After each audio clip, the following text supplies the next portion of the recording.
एक बार कहना चाहूँगी, बहुत मेहनत करती है and that's why she is here of course. So doctor है ये कोइंसिडेंस है, क्योंकि मुझे कई बार पूछा जाता है कि अरे आप डॉक्टर है इसलिए ऐसा हुआ क्या। मैंने बोला नहीं, ये डॉक्टर्स या मेडिकोस का पैजन नहीं है, इट इज़ फॉर एवरीबडी। और जहाँ तक जजिंग का सवाल है तो जजेस में एक भी डॉक्टर नहीं थी, तो the way she performed on stage is what got her the crown.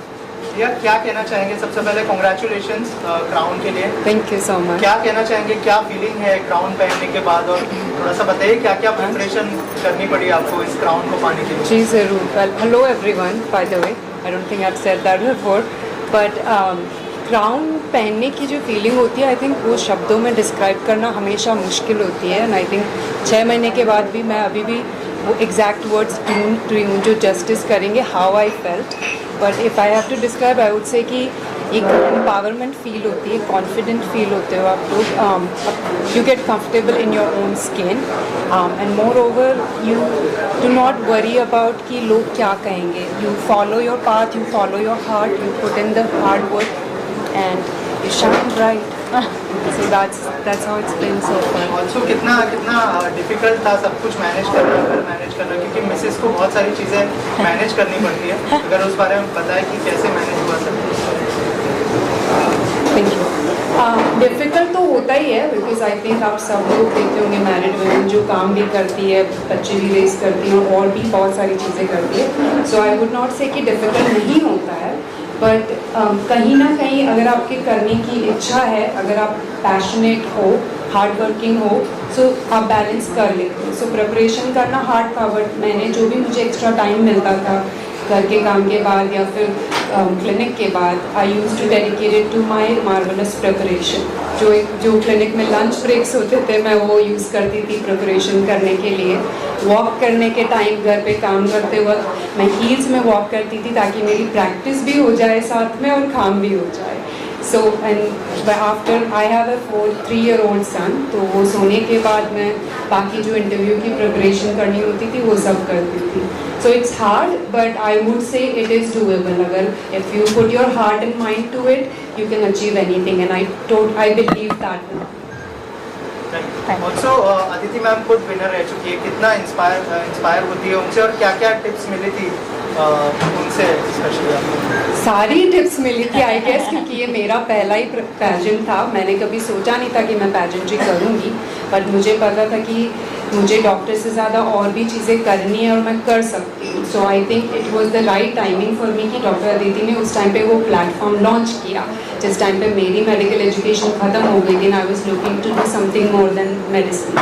तो उनसे प्रेरणा वो सिर्फ पार्टिसिपेशन की नहीं मिली, बट आगे कैसे बैलेंस करने हैं अपने मल्टीपल करियर को and still staying true to yourself, still being authentic. I think that's the biggest lesson I have learned from her. I think कई बार जब मैंने डिसाइड किया कि मुझे ये पैजेंट करना है, उस जर्नी में जब ये शुरुआत की टिल जब ये हुआ, कई बार मेरे मन में यही आया कि मैं ये क्यों कर रही हूँ, क्योंकि बहुत डिफ़िकल्टीज थी, ऑब्स्टिकल्स थे, क्योंकि वन मैन आर्मी जैसे कहते हैं। तो ऐसे नहीं था कि मेरे पास बहुत बड़ी टीम थी या स्पॉन्सर्स थे, तो खुद ही सब करना पड़ा। But it was a learning lesson, and I always believe कि जो आपको आपके पड़ाव आते हैं, जो ऑब्स्टिकल्स आते हैं, उसी से आप सीख सकते हो। So here I am all set to launch marvelous Mrs India season 2, and I do hope that I have support, like I said earlier, के सब सपोर्ट करें, and yeah that's how it We is. can also see all of the ladies coming from different backgrounds.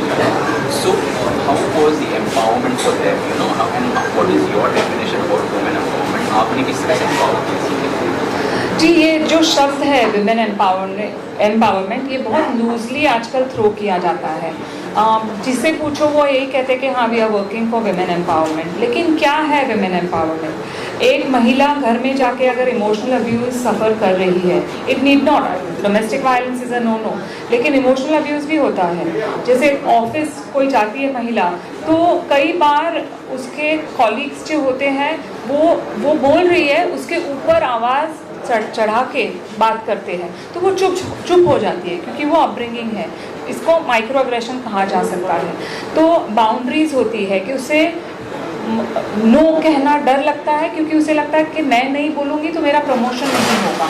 तो ये जो छोटी छोटी चीज़ें हैं, तो इनको भी महिलाओं को अवेयर कराना, इसे विमेन एम्पावरमेंट कहा जाता है। और मेरा ये मानना नहीं है कि नहीं आप झगड़ा करो, फाइट करो, लेकिन अपने आप पे भरोसा करो, कॉन्फिडेंट रहो, क्योंकि इट इज शोन, रिसर्च बताता है कि महिलाएं और जो मेल और फीमेल काउंटर पार्ट्स है, तो if they are equally educated, तो एक आदमी को ज़्यादा अपॉर्चुनिटीज़ मिलती है, उसे पे ज़्यादा मिलता है। And I am not here to say कि फेमिनिस्ट हूँ और ये सब नहीं मैं कहना चाहती, no not at all. Men and women should be given equal opportunities, ये मेरा मानना है। यही विमेन एम्पावरमेंट, यही मेरा मानना है। This is what I want to inculcate, यही मुझे महिलाओं को बताना है, क्योंकि जब तक हम इसके बारे में बात नहीं करते, कई महिलाओं को तो पता भी नहीं होता है।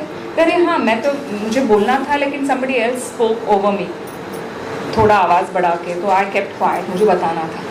तो these small things, so that is real women empowerment। तो जब मैंने डिसाइड किया था कि मुझे शादी करके मॉडलिंग करना है, तब तो सब लोग हंसे थे मेरे ऊपर।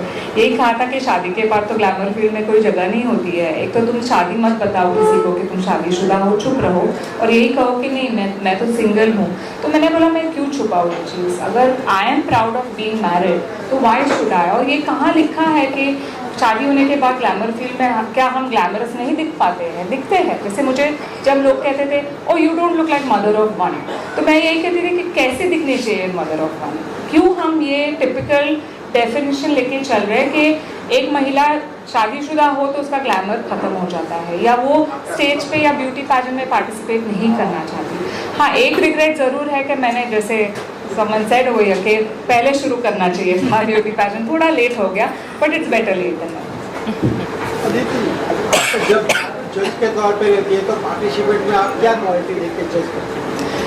जब मैं एज अ जज जाती हूँ तो मैं यही देखती हूँ कि वो महिला अपने आप को कैसे प्रेजेंट कर रही है, क्योंकि अब तक तो ये एक्सपीरियंस हो गया है कि जो क्वेश्चन पूछा जाता है उनसे, तो अगर ये रट के आई है, जो मतलब दिल से नहीं बोल रही है, ऐसे मालूम है कि बाय हार्ट करके आई है, वो पता चल जाता है, तो वो नहीं करना है। और वही मैं सिखाती हूँ मेरे पार्टिसिपेंट्स को कि हम सिखाएंगे Q&A कैसे करते हैं स्टेज पे जाके, क्योंकि डर लगता है। पब्लिक स्पीकिंग तो बिगेस्ट फियर है वर्ल्ड की, तो महिलाओं में भी, पार्टिसिपेंट्स में भी तो वही होती है, तो वो तो हमको उसको ओवरकम करना ही है। लेकिन ऑथेंटिक, तुम्हारा ओपिनियन क्या है, तुम्हारे विचार क्या है, उसे आप अच्छे तरीके से यू पुट फोर्थ, तो ये बहुत इंपॉर्टेंट क्वालिटी है। इसके अलावा of course grace, dignity, the way she is, क्योंकि मैं मोस्टली इंटरैक्ट करती हूँ, तो I don't go to see the show, मैं उनको मिलती हूँ जाके, तो पता चलता है थोड़े उनके पर्सनालिटी के बारे में, तो that is something that I see. So the overall confidence, pleasant attitude, Q&A, ये सब चीज़ वो बहुत अच्छा था और है भी। और मैं अभी भी कनेक्टेड हूँ उन सब से इन अ व्हाट्सएप ग्रुप। और डिफरेंस ये था कि आई थिंक अराउंड 80 कंट्रीज से पार्टिसिपेंट्स आए थे, सबका कल्चर अलग अलग है, सब अपने लैंग्वेज अलग लेके आए थे। बहुत सारे पार्टिसिपेंट्स को इंग्लिश भी नहीं आती थी, और चाइना में था तो चाइनीज़ को इंग्लिश नहीं आती है, तो मेरी साइन लैंग्वेज आ गई मुझे थोड़ी पहले से। और ओवरऑल एक्सपीरियंस जो है थोड़ा चैलेंजिंग था, क्योंकि आई एम अ वेजिटेरियन और मेरे को सात्विक खाना वहाँ पे नहीं मिल रहा था, तो मुझे थोड़ा सा खाने पीने में ज़रूर दिक्कत हो रही थी। बट उसके अलावा एक्सपीरियंस बहुत अमेजिंग था। डिफरेंस मैं यही बोलूँगी क्योंकि it's on a global scale, तो थोड़ा वास्ट था experience. Everything was magnified, like with marvellous, it's a national pageant, तो सब फेमिलियर है, लैंग्वेज सबको आती है। वहाँ पे लैंग्वेज का प्रॉब्लम था, कोरियोग्राफी कुछ समझ में नहीं आता था, बट जितने सारे चैलेंजेस थे you learn, you know, as you go, and it was a nice experience.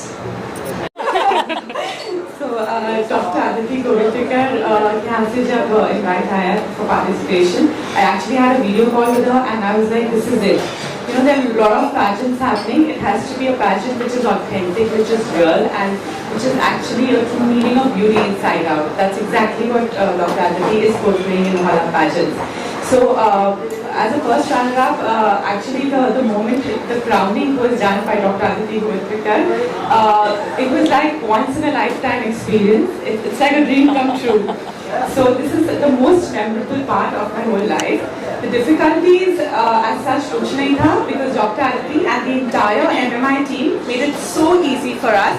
I would like to thank the entire MMI team along with Dr. Aditi, because they have been there with us, like Honey and all the social media, everybody, like they were there with us throughout, supporting us at every stage.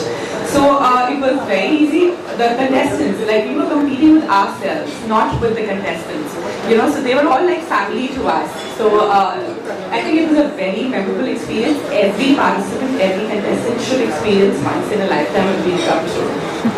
That's an interesting question.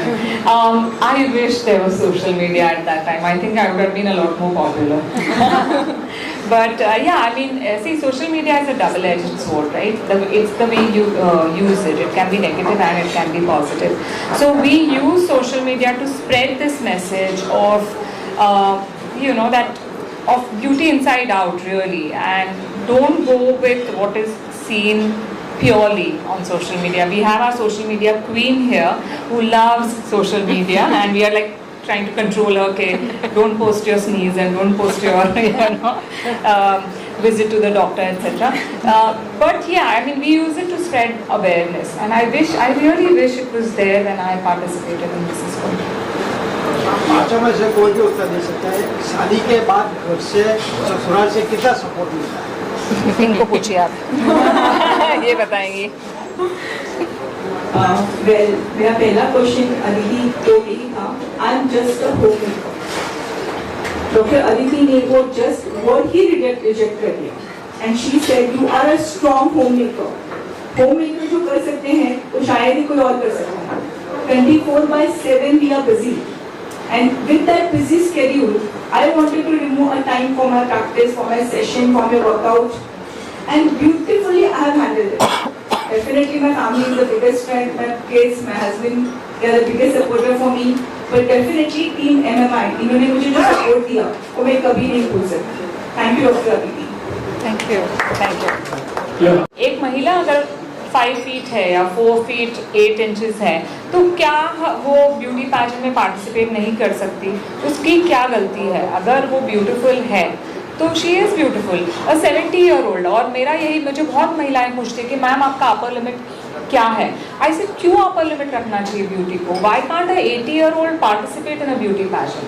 And the thing is कि हम ये नहीं कहते कि 80-year-old will, उनका competition एक 22 साल की या 23 साल की महिला के साथ होगा. जैसे इन्होंने कहा कि वो अपने आप से कंपटीशन होगा, और वही हम देखते हैं कि कितना transformation. Because I stand very strongly for transformation. तो जब आप एनरोल करती हैं और आपकी जो जर्नी हमारे साथ शुरू होती है, एंड तक आप कैसे बदलाव आपने लाया है अपने आप में. ज़रूर मैं, हनी हमारी जो टीम मेंबर है, स्ट्रॉन्ग टीम मेंबर है, there are other people also, तो ये गाइड तो हम करते रहते हैं, लेकिन जब तक आप खाना नहीं खाओगे तो खाने का क्या यूज़ है? तो ये जो ट्रांसफॉर्मेशन है, इसे हम ब्यूटी कहते हैं कि अपने आप को every day you have to improve on yourself. तो ये बहुत ज़रूरी चीज़ है. एंड हमने अक्सर देखा था कि शादी के बाद एक बहुत सारे कमिटमेंट हो जाते हैं, फैमिली, बच्चे और उससे, तो बहुत बार हमारी जो ड्रीम रहता है या उम्मीद होती है, वो इनफैक्ट एक फैमिली में वक्त निकल जाता है. तो that is mostly a reason for many of them, and you are giving them a platform and encouragement for the things.